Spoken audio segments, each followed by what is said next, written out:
All right, recording in progress. Welcome, everyone. Thanks for joining us for our first agent interview. For whatever it's worth, Josh and I are both equally as nervous about doing this. It's out of a lot of people's comfort zone to put themselves out there. In fact, I'm scheduling these out a few weeks, and I'm just kind of working my way down the sales roster from last year. Of course, I hit up all the office owners first because I felt like, well, they're kind of obligated to agree to do this.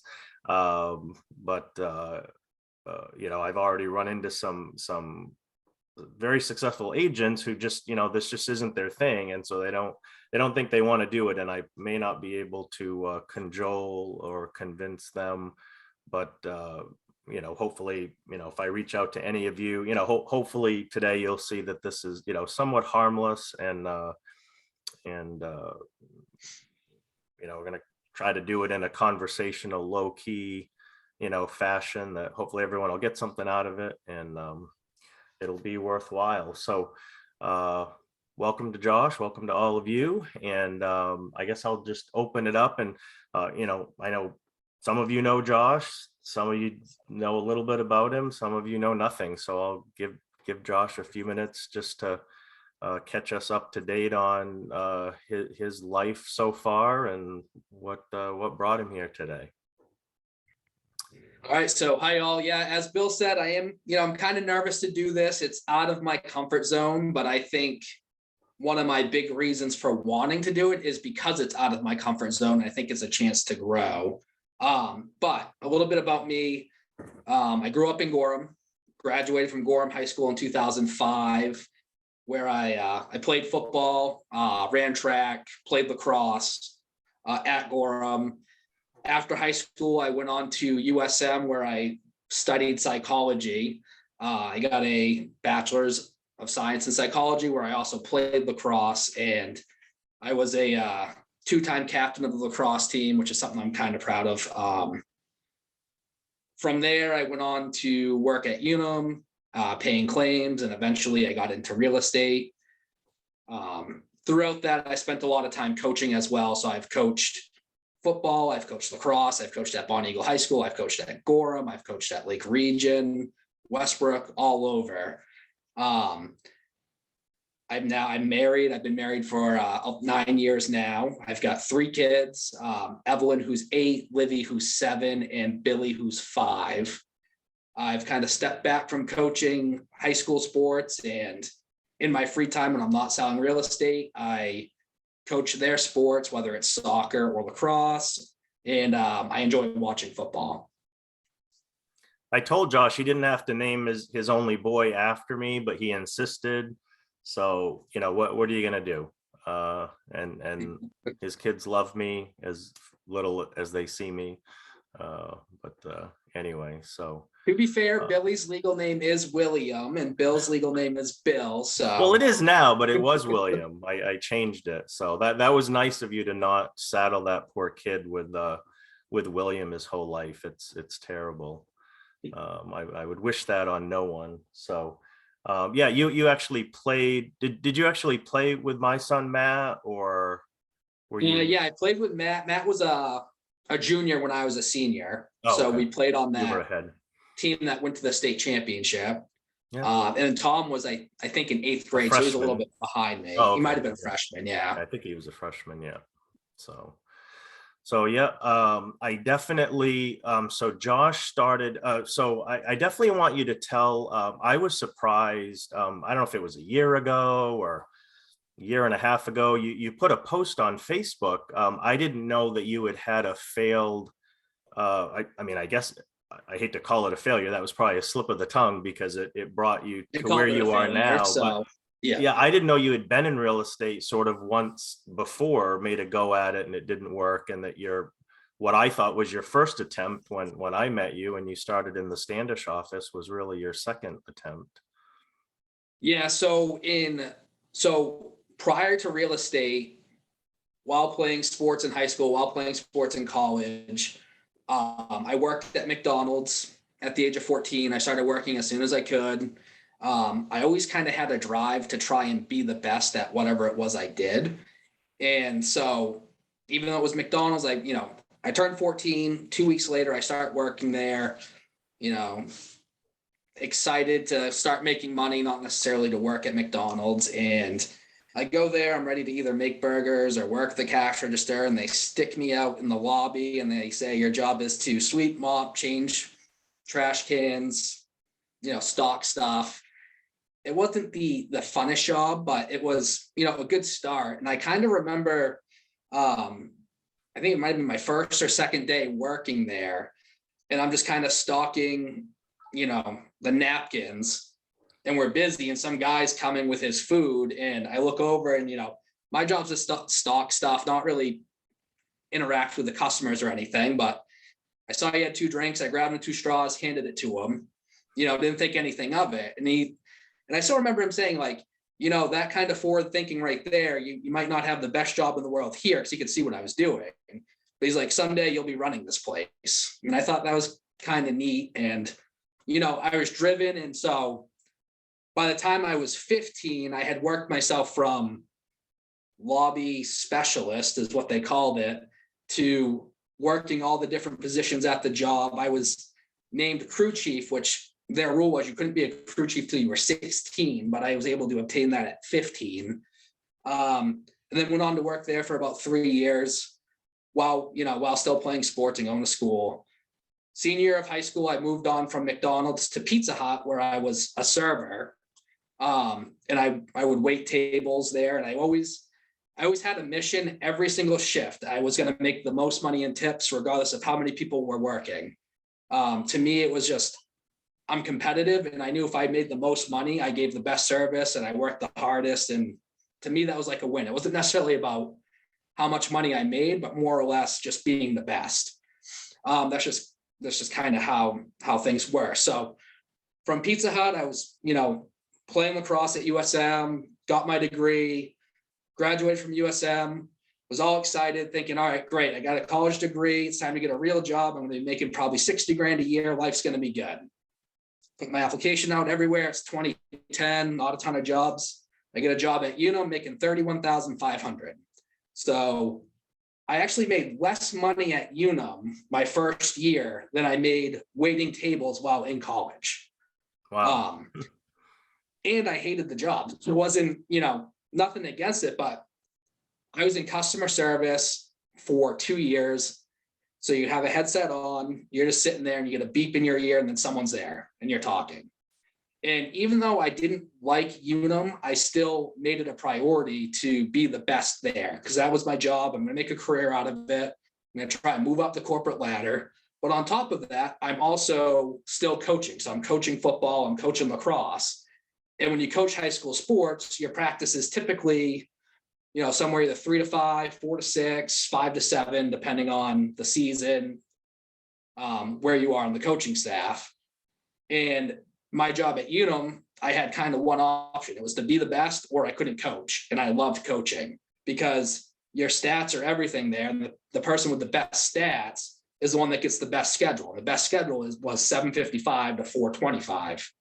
So with the 7:55, 4:25, I was able to coach lacrosse. So I did everything I could, even though I didn't like the job, to be the best at it. And then 2012 came, and I had been at Unum for a couple of years, and I was thinking to myself, I really don't like this very much. I mean, I can do it for a while, but I don't love it. So I've got a good buddy who's in real estate, his parents own an office. I'm gonna get my license. I'm gonna see what I can do. So I signed up for a take-home class for sales agents through the Arthur Gary School of Real Estate. Completed it in about 2 months. I was licensed, ready to go, end of June 2012. So I call up the office manager. I say, hey, I'm licensed. I'm ready to go. What do I do? And they say, oh, great. Come on in. We'll give you a desk. So I join the office. I get my own desk. And that's it. Good luck. So I didn't have really any guidance. I didn't really, I didn't realize that I had to get my own leads. I thought, hey, I'm licensed, the sales are going to come. And kind of, I was still a little bit on the younger side. I think I was probably about 25-ish, which nothing against being younger, but at that point, my mindset was I thought I knew more than everybody else. So I thought, get my license, I'll be successful. It can't be that hard. 3 months later, hadn't sold anything, had another $300 desk fee coming up. Unum's where I've been working. Maybe I'm just not really cut out for real estate. Maybe it's not the right time. I don't know. So I go inactive with my license. I go back to full-time at Unum. From there, I got promoted from the customer service job to a claim paying job, which was more money, but more hours and really kind of worse than the other job because your workload is always there no matter what you do. The customer service, at least at the end of the day, it's done. Paying claims, your workload's there, you get your claimants no matter what. And it still really wasn't what I wanted to do, but decent pay. I had a baby on the way. Evelyn was on the way. I didn't really, I wanted that consistent paycheck. I felt like it was the safe thing to do. So I'm there, a couple more years go by. My second daughter's born. And I'm just at a crossroads where I just can't do it anymore. I just, every Sunday, 4:00, I start to hate everything, or not necessarily hate everything, but I got this feeling of, oh, great. Few hours, I'm going to go to bed, and then I'm going to have 5 days of going somewhere that I hate. And then Fridays when I'll have that reprieve again. And I'm just over it. I can't do it anymore. So in October of 2014, I decided, you know what, I'm going to give it a go and I'm going to do it right this time. So I didn't just join any agency. I kind of looked around on, online to see what was good. I had a buddy that had just joined the main real estate network, and he had a lot of good things to say about Lonnie, who was the owner. And so I had a couple conversations with Lonnie, and then I ended up talking to Bill because I lived in Standish at the time, and Bill owned the Standish office, and met with Bill. It was a really, really good meeting, I thought, and joined. And then so October of 2014, I'm now licensed, ready to sell real estate. Got my first lead right away, looking to spend $100,000 in the Lisbon area. I was all excited, put them under contract immediately.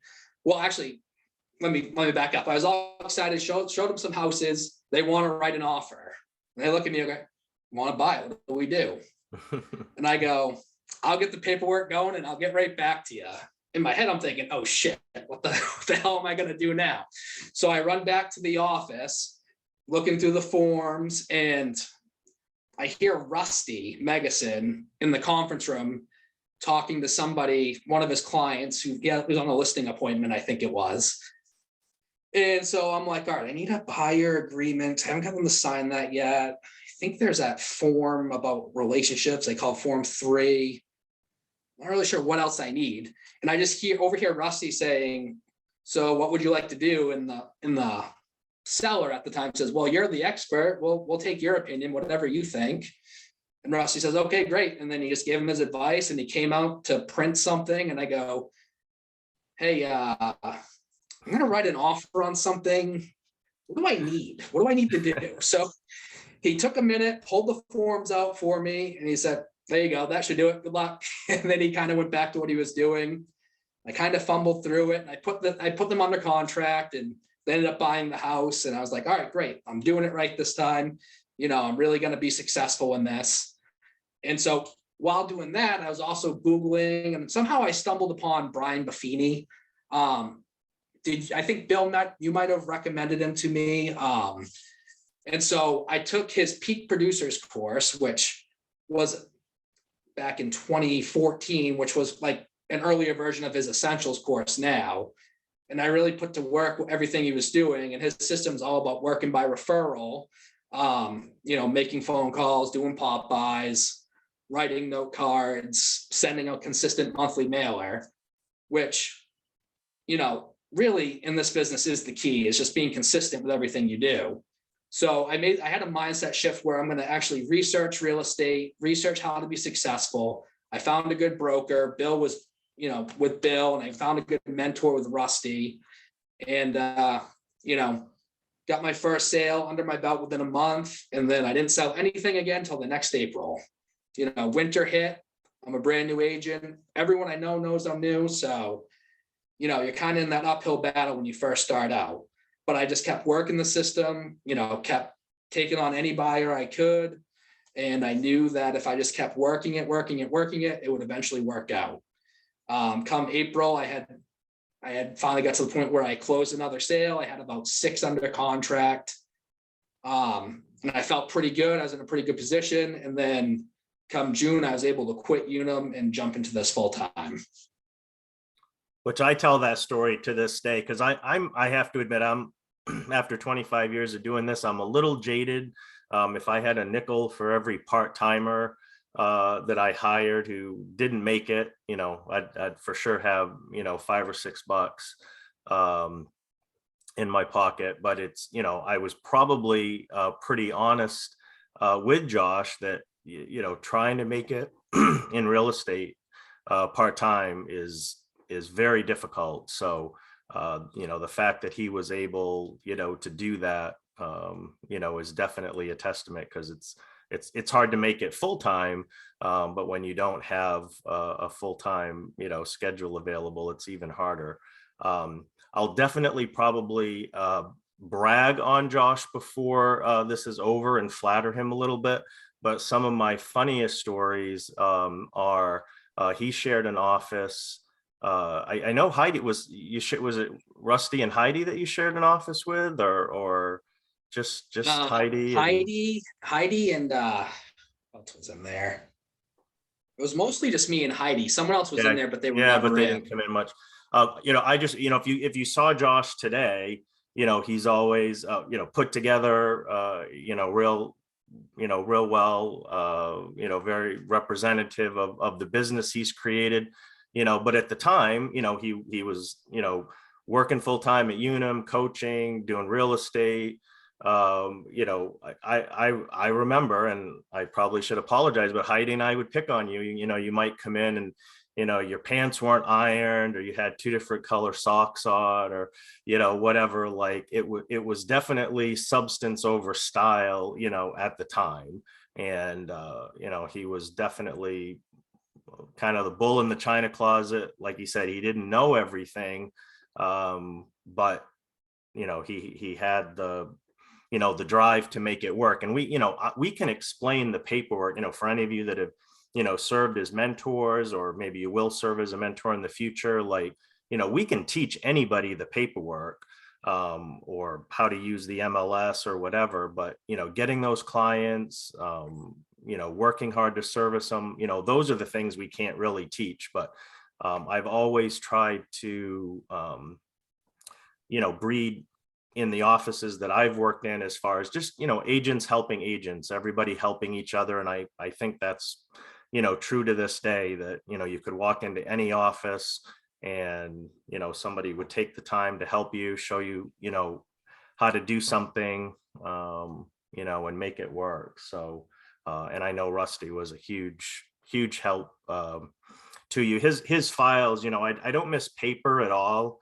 But back when we did have the paper files, which I guess we probably still did when you first started, I'm not sure, but I mean, Rusty's files were always like the best. Like his were always, they were very thick. I mean, he printed every piece of paper. Everything was just, his penmanship was very legible. I'm not sure that's true of Josh, if I could read his writing, but yeah, Rusty was. I can't even read my writing, so that's bad.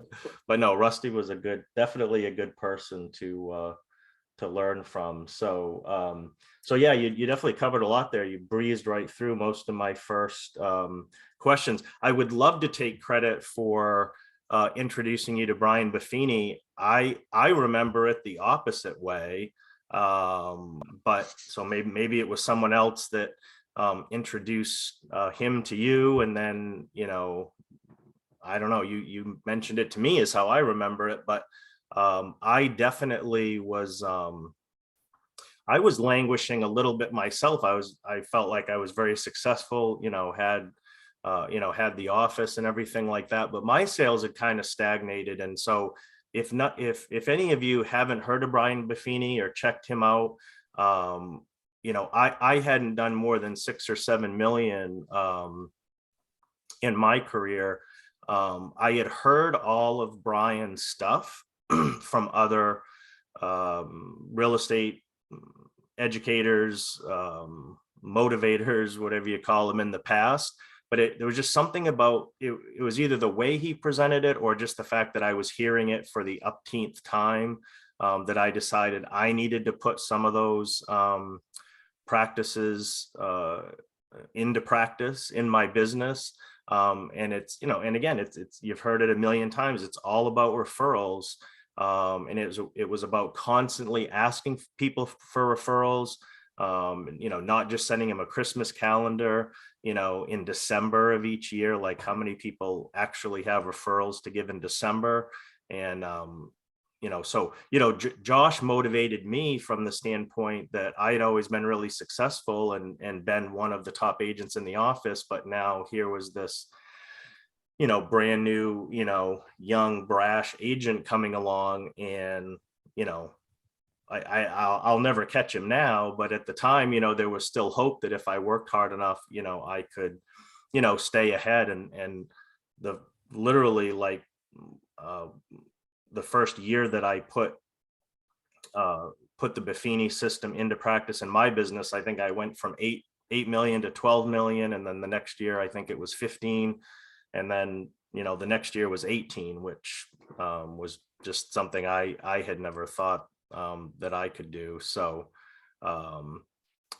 Vicky was asking how to Brian, yeah, how do you spell Brian Buffini's last name? Was it Buffinni? BUFF.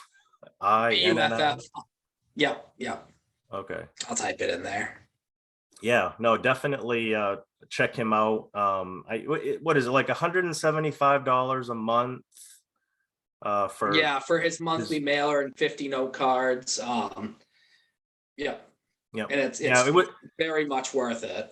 Yeah, the handwritten personal notes was the real key. I mean, the first 6 months that I sent those out, I was hearing from people who had been past clients. I'd always kept in touch, a couple times a year, postcard, something in the mail, whatever. But I had never gotten referrals from them, and I knew they were happy with my service, but they still never sent me referrals. And within 6 months of sending out the handwritten personal notes, it was just something about the handwritten aspect of it. I think, and the fact that I was doing it, other times other than just, during the holidays or something like that. It was, during the times of year that, people would typically be doing real estate. And, that's when people had referrals to give. So definitely check Brian Buffini out. I know one of my, my big questions was like, so for those of you that don't know, and again, I'm probably bragging on him a little bit, but Josh did 100 sales last year, which I'm wondering how you did exactly 100. Like, how was it not like 98, 99, 105? Like it was exactly 100. But how do you keep track of that many sales? Is it all in your calendar? Do you have a huge computer spreadsheet? Is it all on your wall? How are you keeping track of all that? All of the above, I would say. So what I do is, and I got my wall right next to me, but when I put something under contract, it'll go right on my wall, right next to my computer with the closing date on it.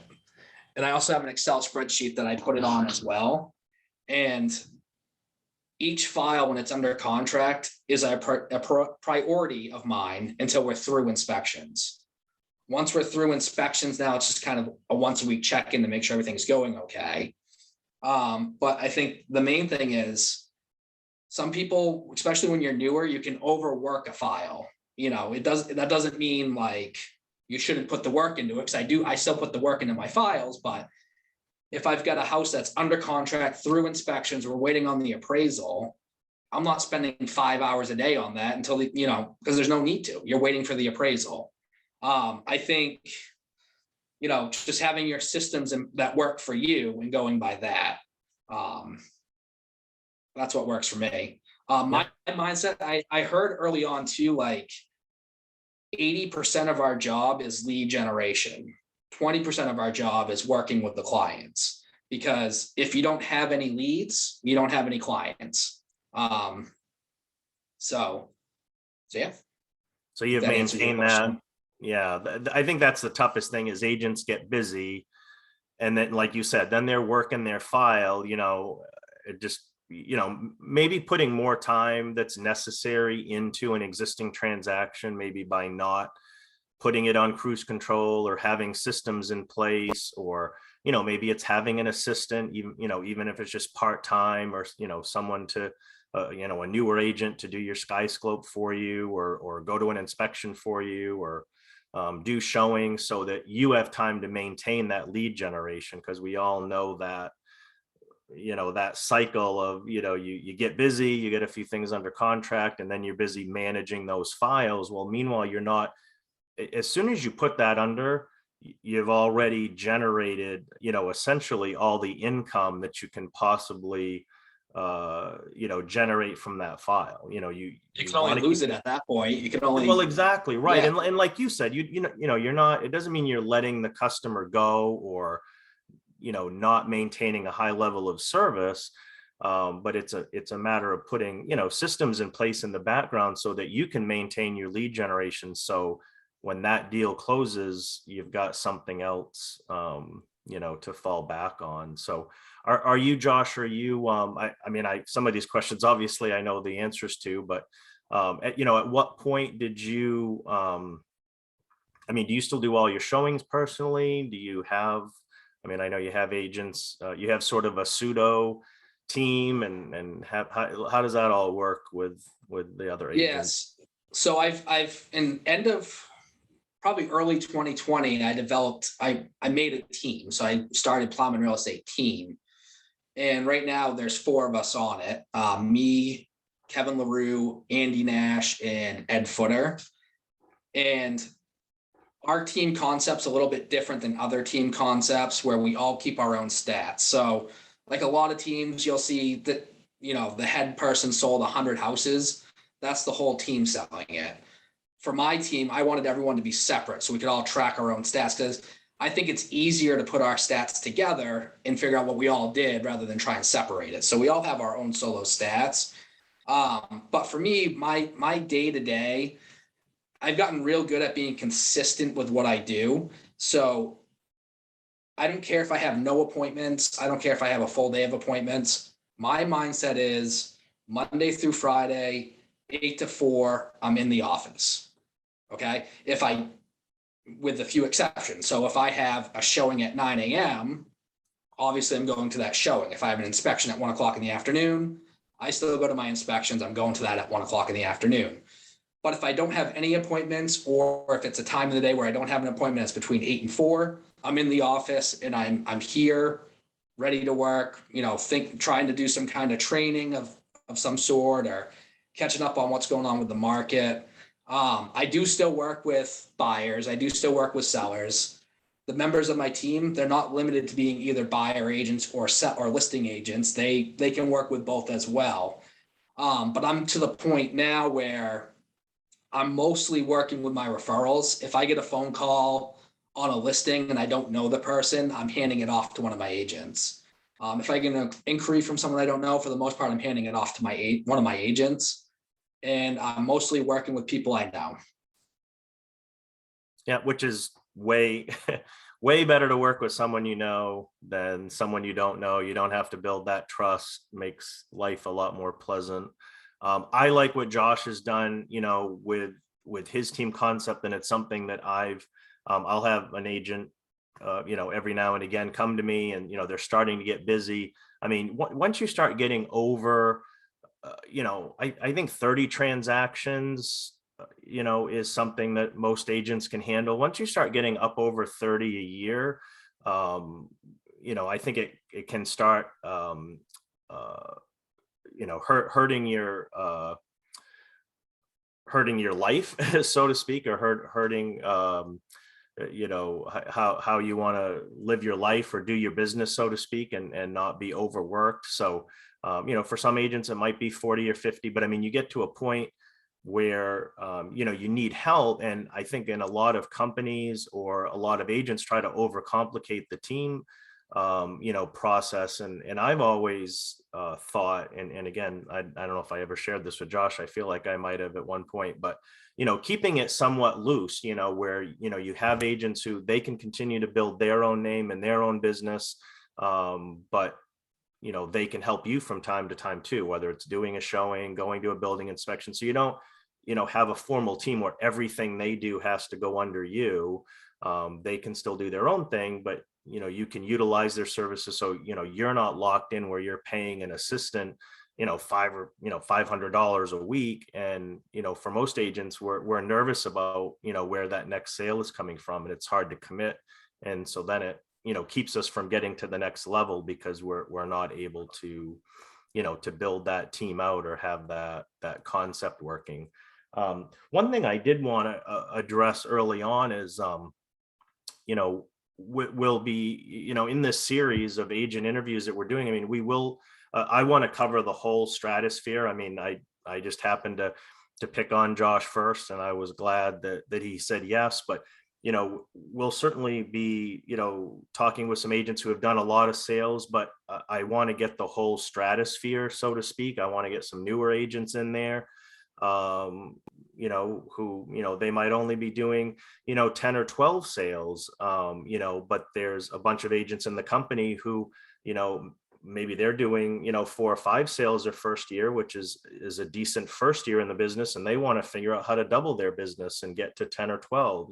So it's not all just about, okay, I need to do 50 or 60 or 100 sales a year. That may not be what's successful for you. I made a note that I wanted to make sure that, that I clarified that, for some of you, doing 10 sales a year, that's your goal. And if you reach your goal, if you hit those 10 sales, then that's super successful for you. Maybe you have, kids, maybe you are a single mom or dad, maybe you have some other, another job or some other pursuits in life that you want to do. So I don't want to give the false impression that, an agent isn't successful unless they're doing, a ton of business. And like, again, some of us can't even really relate to, to doing 100 sales. And I think Josh has even said, like, that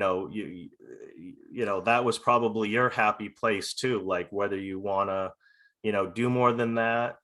Well, why don't I ask you what do you see yourself doing in 2022? Is success having, more free time? Is it doing more sales? Is it, having it all and doing both?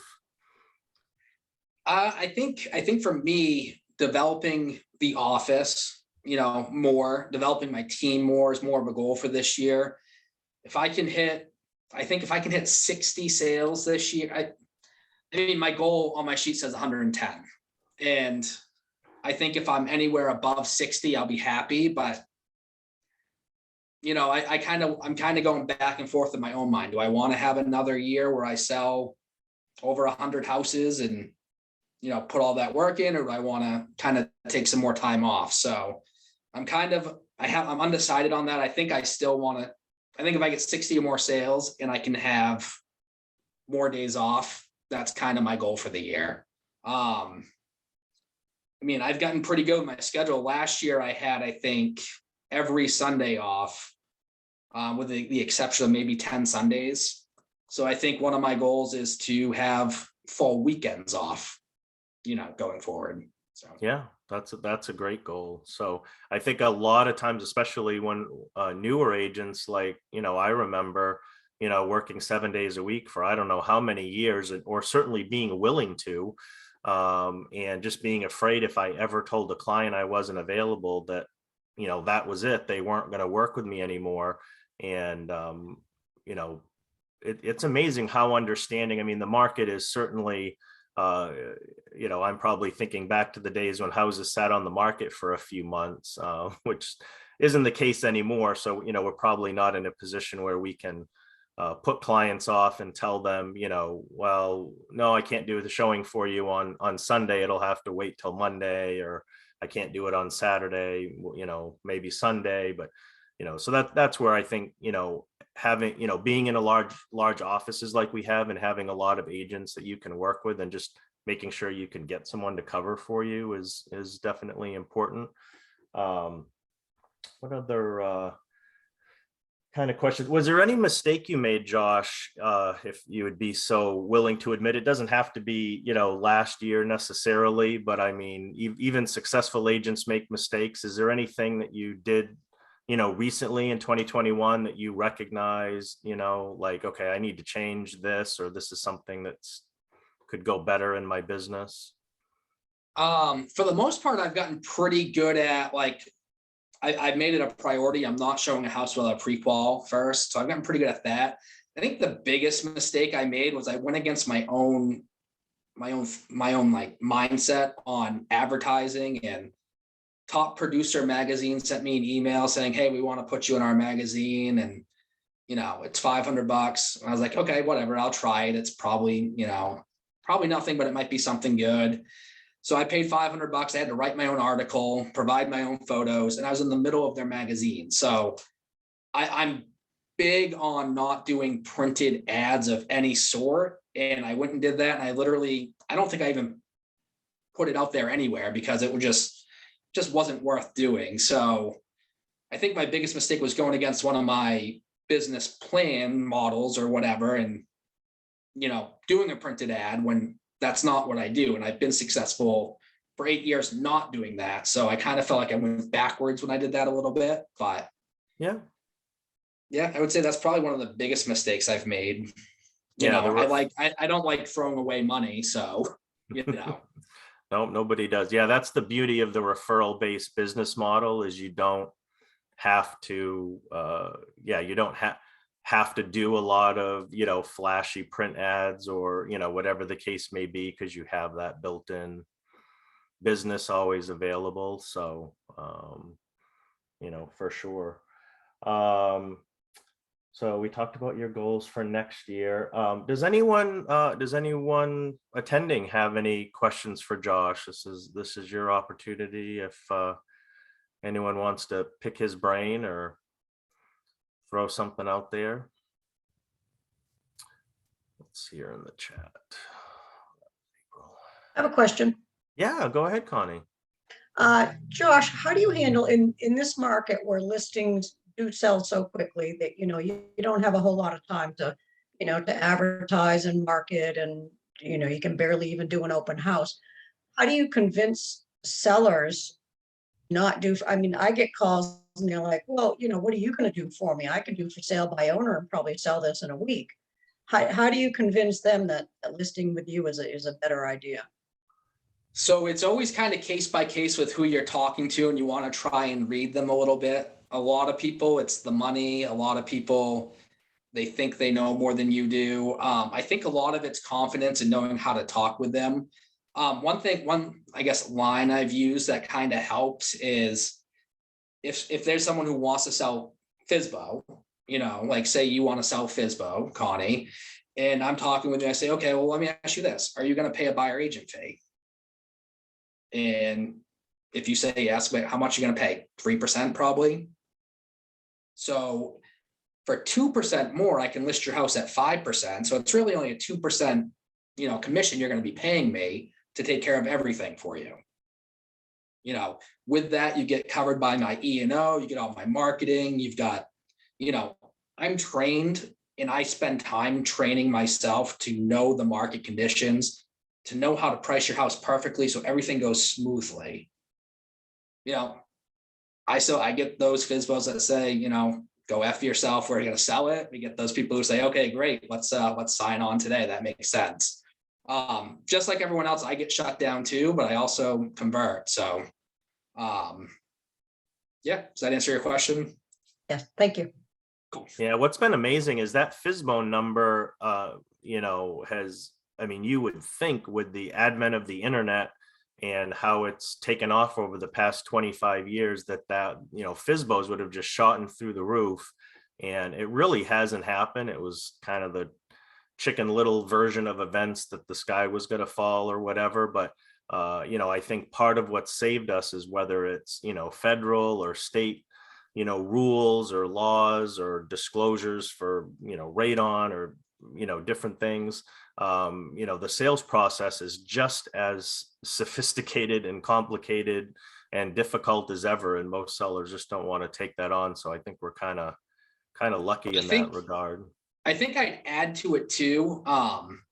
Another thing I've said to FISBOs before is, you stick a for sale by owner sign out in front of your house. People drive by that and they'll pull right in your driveway and come knock on your door, and do you want anyone just coming and knocking on your door trying to see it at any given time in the day? Whereas if they see my sign hanging there, they're not going to come knock on your door. They're going to call me. And I'm going to make sure they're real buyers. If you're trying to sell this by yourself, how do you know that the buyer is even pre-qualified? How do you even know the lender is a legit lender?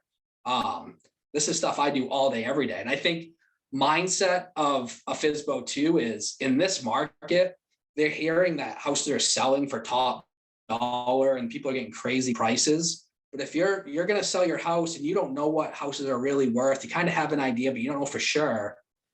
How do you really know you're getting top dollar if you just stick your sign out there and try and sell it yourself?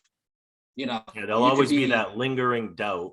Did you get all and that stats show that listed homes sell for, you net more money. You net more money when it's all said and done.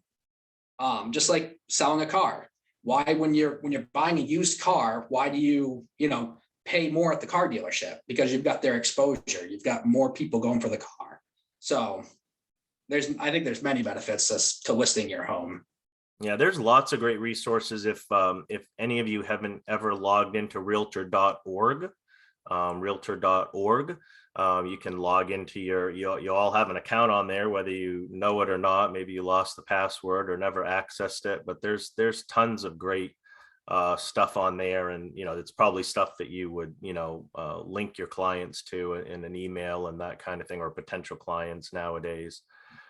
Cindy had a question, which we already covered some as far as like doing your own showing. So Josh, what is your mailing schedule like? And not to put you on the spot, because I know there was the day when, you were doing the 50 handwritten notes a month or more.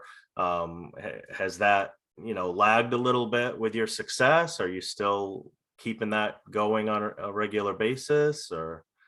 I still remember the daily reminders of, Josh, what the hell are you doing? Get someone to stuff your envelopes.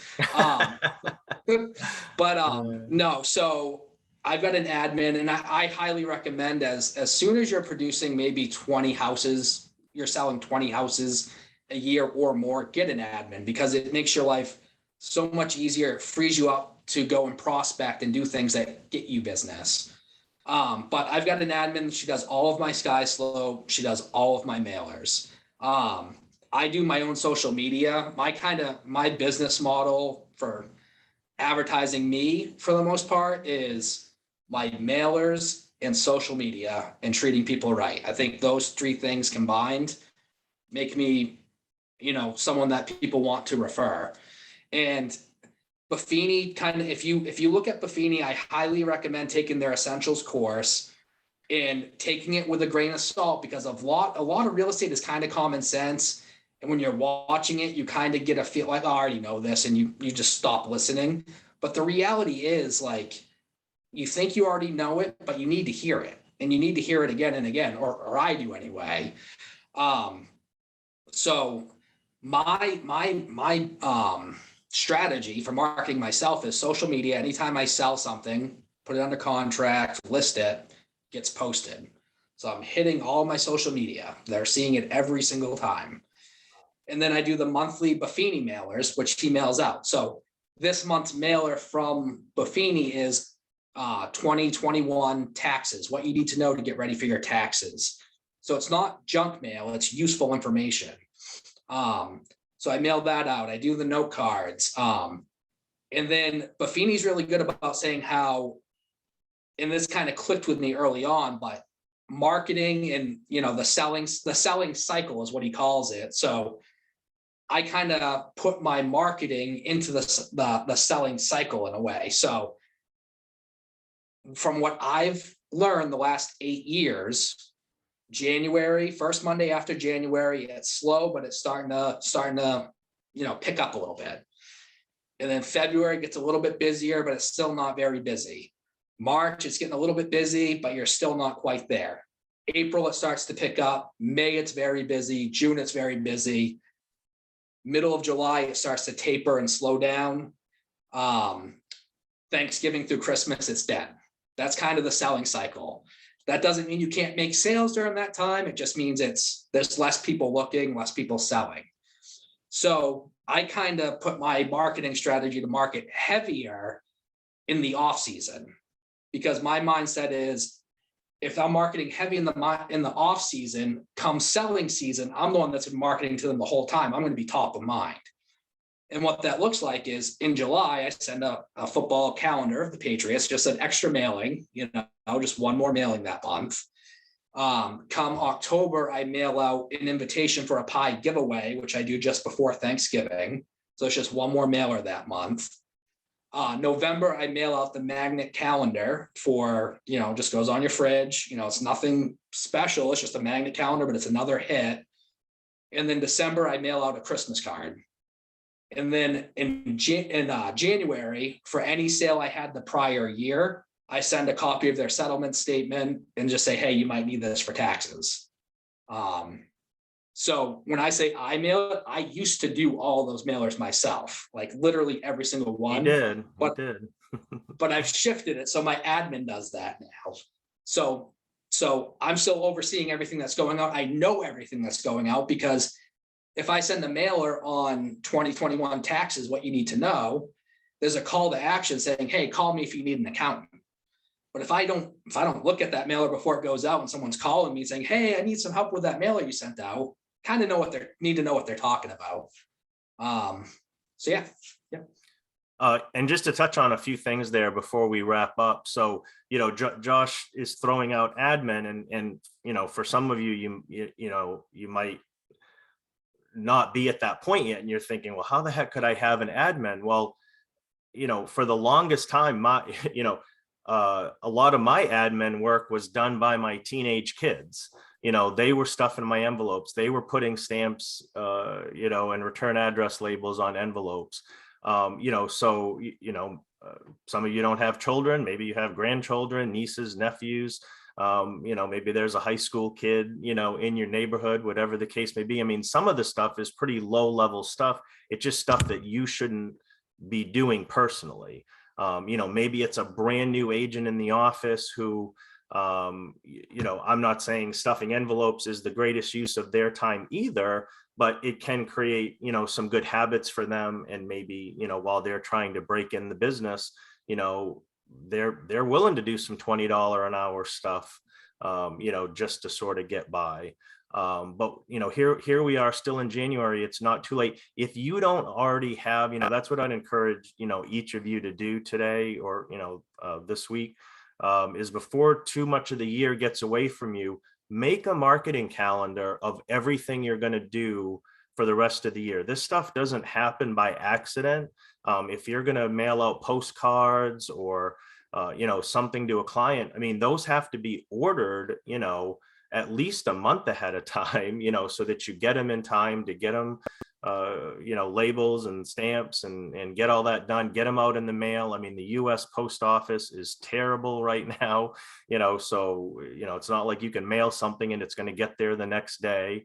If it's, something like a spring ahead postcard or something like that, it unfortunately probably needs to be mailed at least a week, if not, 10 days ahead of time. So, pick those times throughout the year that you're going to do something, and what are you going to do? Is it some sort of sports schedule, or maybe it is a recipe? Those are kind of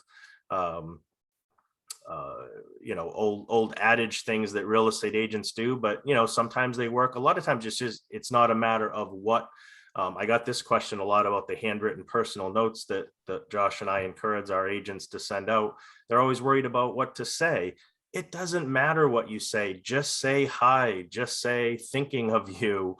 Whatever. It really doesn't Creep matter. on What their matters. Facebook and look at their, their daughter Yeah, that their scored a goal life. in the lacrosse game. Hey, you popped up on my news feed. I thought that was awesome that, Sally scored a goal in the lacrosse game.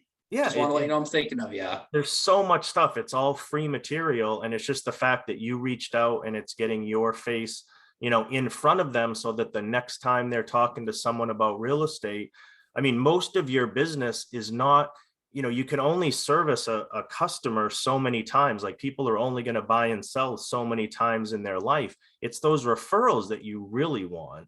And that's why you need to keep yourself in front of them, so that when they're talking to others, they can send you those referrals. You're not really after their business. And I think that's where agents, they just sell a house to someone and then they kind of forget about them for 5 years, because, well, those people aren't going to do anything for 5 years, which is probably true. They're not, but they know people. They probably know 50 or 100 or 200 people, and those are the ones you're after. So set out to do that marketing schedule now for what you're going to do all year, and back everything out, so when you have to order stuff, put that stuff in your calendar. I know Beth just sent out for me an opportunity for anyone that wants to order spring ahead postcards. That's it's not like people are going to forget to change their clocks ahead if their realtor doesn't remind them, but it's just a good excuse. It's just a cute excuse to reach out. And lastly, Cindy, there was one more question on here. What platforms of social media do you use? Am I correct, Josh? You mostly use Facebook? I mean, I think you got to go where the demographic for home buyers and sellers are. And for the last 8 years anyway, it's been Facebook. It might be shifting to maybe Instagram, at some point in the near future, as the generation that's early to mid 20s use Instagram more than Facebook, but I've been mostly Facebook right along. Yep. I know it does. It seems so like there's got to be a different way other than Facebook, but the reality is it's still the number one platform. It still works. I think I got some bad advice probably from some real estate guru one time who told me not to post too much or people would just block me. And it is true that I do. A lot of times I will unfollow people who post too much, but that's mainly because I'll just about friend anyone. Maybe I shouldn't, but I think you can take that risk. I think it's probably worth that risk for the additional exposure. If they're unfriending you because of it or unfollowing you, they're not buying from you anyway. That's a great point. That's a great point. But Instagram is good. I don't know if anyone will take this advice. I don't even think I'll take my own advice, but anyone who's paying it any bit of attention right now knows that TikTok is huge. Granted, maybe it's a little, well, I know the kids love it too, but there's a lot of adults addicted to TikTok. And if some of our agents could, get some creative real estate content on there, I'm on there. I don't post anything, but I'm on there all the time. And it's just sort of a neat distraction, and people from your contacts will filter into your feed all the time. I mean, this technology is matching names and phone numbers with and email addresses with people who have accounts. And so I'm constantly getting people that I know and getting their feeds suggested on my account. And so for all of you, you may not use TikTok, you may think it's dumb, but I guarantee you some of the people that some of the people that could be your customers and clients are using it. So if you can figure out a way to get on there with some fun or informative real estate content, you'll develop a following on there. And there's very few agents in that space right now. I mean, virtually none. So it's kind of wide open. So thank you everyone for coming today. Really appreciate it. Look forward to having you back next time. And have a good rest of your week and weekend. Thank you. Bye, everyone. Have a great day. Thanks Bye. all.